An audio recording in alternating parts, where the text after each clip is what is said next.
अब देखें जी, अल्लाह ताला ने जिस पैशन से तौहीद को बयान किया ना यहाँ पे, और वो चीजें जो कॉमन ऑब्जर्वेशन में आती हैं उस जमाने के इंसान के लिए भी और आज के इंसान के लिए भी, वो बयान की है। जो मैंने आपको स्टार्ट में कहा था, सूरह यूनुस जो है आप समझ लें सूरह तौहीद है, इसका डोमिनेंट फैक्टर तौहीद है। कुल मन यर्ज़ुकुकुम मिनस समाई वल अर्द, ऐ नबी इनसे पूछिए, भला बताओ तो कौन है जो रिस्क देता है तुम्हें आसमान से और जमीन से, आसमान से पानी बरसाकर और उसके जरिए जमीन से खेती उगाकर। ये उस जमाने में भी लोगों को पता था कि ये कोई बुजुर्ग बाबा नहीं बारिश बरसा सकता, आज भी लोगों को पता है कोई नहीं बरसा। देखें जब बारिश नहीं होती सारे बाबे फेल हो जाते हैं, हाँ डैम खाली हो जाते हैं, बाबे फेल हो जाते हैं। वो अल्लाह की मर्जी, बारिश दे ना दे। अम्मन यमलिकु अस्समअ वल अबसार, भला बताओ कि कौन है मालिक है जो कान और आंखों का। अल्लाह ने कान भी बनाए, आंखें भी बनाई, कोई और मालिक हो ही नहीं सकता। अच्छा मुझे बताएं, ये बुजुर्ग जब डोरे होते हैं वो भी डिवाइसेस लगवाते हैं, हाँ इनकी आंखें जब कमजोर होती हैं, क्या इन्होंने ऐनकें नहीं लगाई हुई? जितने ये औसे वक्त है ना सबकी ऐनकें लगी हुई है। हाँ इलियास कादरी साहब भी जब उन्हें कुछ पढ़ना होता है ना, वो कहते हैं मुजद्दिद भी है, औसे वक्त भी है इस वक्त बरेलवियों के, ऐनक लगाते हैं। क्यों लगाते हो ऐनक? तुम तो दिलों के भी छुपे हुए राज जानते हो, सामने चीज आई नहीं पढ़ सकते। अभी तो इंजीनियर साहब ने अपना फार्मूला नहीं रखा मैकेनिकल इंजीनियरिंग का, मशीन डिजाइन का। तुम जो उर्दू में लिखी हुई बातें हैं वो भी अंग्रेज की बनाई हुई ऐनक के बगैर नहीं पढ़ सकते। हमें तो कल तक कहते थे जी अगर अंग्रेज हवा में उड़ सकता है तो बाबा को नहीं उड़ सकता। अंग्रेज तो उड़ के दसता है जहाजी बह के, बाबा भी उड़ के दसे, मान लवांगे। तो अंग्रेजों की बनाई हुई ऐनकें लगा के तुम लोग वो चीजें पढ़ते हो, तो जहर तुम तो मालिक नहीं हो इन आंखों के। आज तक किसी बुजुर्ग ने अपनी आंखें कमजोर होने से रोकी हैं? कोई शख्स अपने बुढ़ापे को टाल सकता है? कोई पैगंबर भी नहीं टाल सकता अपने बुढ़ापे को। बाल सफेद हुए तो हो गए, नजर कमजोर हुई है तो हो गई है।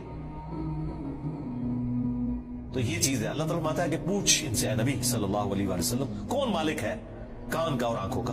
वमन युखरिजुल हय्य मिनल मय्यित, और कौन है जो मुर्दे में से जिंदा को निकालता है। बज़ाहिर जमीन मुर्दा होती है, उसमें से जिंदा खेती निकलती है। बज़ाहिर अंडा हमारी कॉमन ऑब्जर्वेशन के एतबार से मुर्दा होता है, उसमें से चूजा निकलता है। वैसे तो वो मुर्दा नहीं है, लेकिन कुरान चूंकि लिटरेचर की जुबान में कॉमन ऑब्जर्वेशन पे बात कर रहा है, उस एतबार से तो वो बज़ाहिर हिलजुल नहीं रहा। एक बीज, उसके अंदर जिंदगी है, लेकिन बज़ाहिर मुर्दा है, उसमें से 6 गुना बड़ा दरख्त निकलता है। व युखरिजुल मय्यित मिनल हय्य, और मुर्दा को निकालता है जिंदा से। जिंदा में से मुर्दा भी निकलता है, यानी मुर्गी अंडा देती है। बज़ाहिर ये बात हो रही है, मैं साइंटिफिक लैंग्वेज में बात नहीं कर रहा, लिटरेचर की जुबान में बात कर रहा। जिंदा दरख्त में से, और वो भी जिंदगी अब साइंस हमें बता रही है। कुरान तो पहले ही कह रहा था कि दरख्त जिंदा है, खेतियां जिंदा हैं, लेकिन अब हमें साइंस बता रही है कि फीलिंग्स है, बाकायदा ये खुश भी होती हैं, नाराज भी होती हैं। फूल मुरझा भी जाते हैं, इनके ऊपर भी कैफियत तारी होती है। तो आप देखें उसी में से वो बीज निकलता है, वो बीज आप बोते हैं, एक और दरख्त निकल आता है, एक और खेती निकल आती है। वमन युदब्बिरुल अम्र, और कौन है जो सारे कामों की तदबीर फरमाता है। जाहिर है जी बुजुर्गों को तो पता ही नहीं, और जिन बुजुर्गों को सूरज के साइज का ही नहीं पता, वो सूरज को कैसे कंट्रोल कर सकते हैं? और सूरजों की तादाद भी नहीं पता, उन बेचारों ने यही सूरज देखा हुआ है। ये तो साइंस बता रही है ना, सिर्फ मिल्की वे गैलेक्सी में 300 अरब सूरज है एक गैलेक्सी के अंदर, और इस तरह की 250 अरब गैलेक्सीज और हैं। बुजुर्गों को तो पता ही नहीं था। तो आप लाख कहते रहेंगे वो शाह शम्स तबरेज ने बोटी बोल ली थी ना, दादा करो कहानियां इनकी सुने।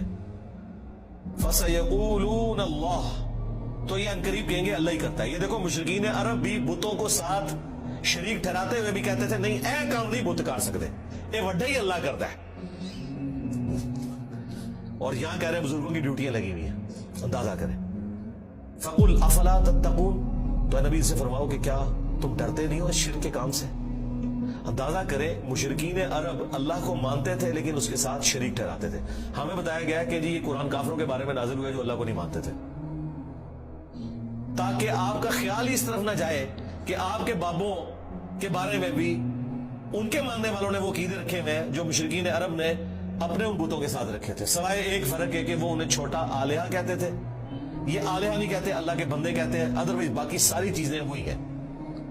اللہ کے نیک بندوں کے نام کے اوپر، فرشتوں کے ناموں کے اوپر انہوں نے بت کھڑے کیے ہوئے تھے، کام آگے یہ وہی کر رہے ہیں، لیکن وہ ایک فرق جو ہے نا وہ اس کو اتنا اجاگر کرتے ہیں کہ نہیں جی وہ تو ان کو چھوٹا معبود مانتے تھے، ہم اپنے ان بزرگوں کو معبود نہیں مانتے۔ تو اس کا جواب پھر میں نے دیا تھا سورۃ المائدہ کی آیت نمبر 75 میں اللہ تعالیٰ نے جیزس کرائسٹ عیسیٰ ابن مریم ان کی ماں کی مثال دے کے کہا ہے کہ ایسی ہستیوں کو پوچھتے ہو جو نہ تمہارے نقصان کے مالک ہیں نہ نفع کے۔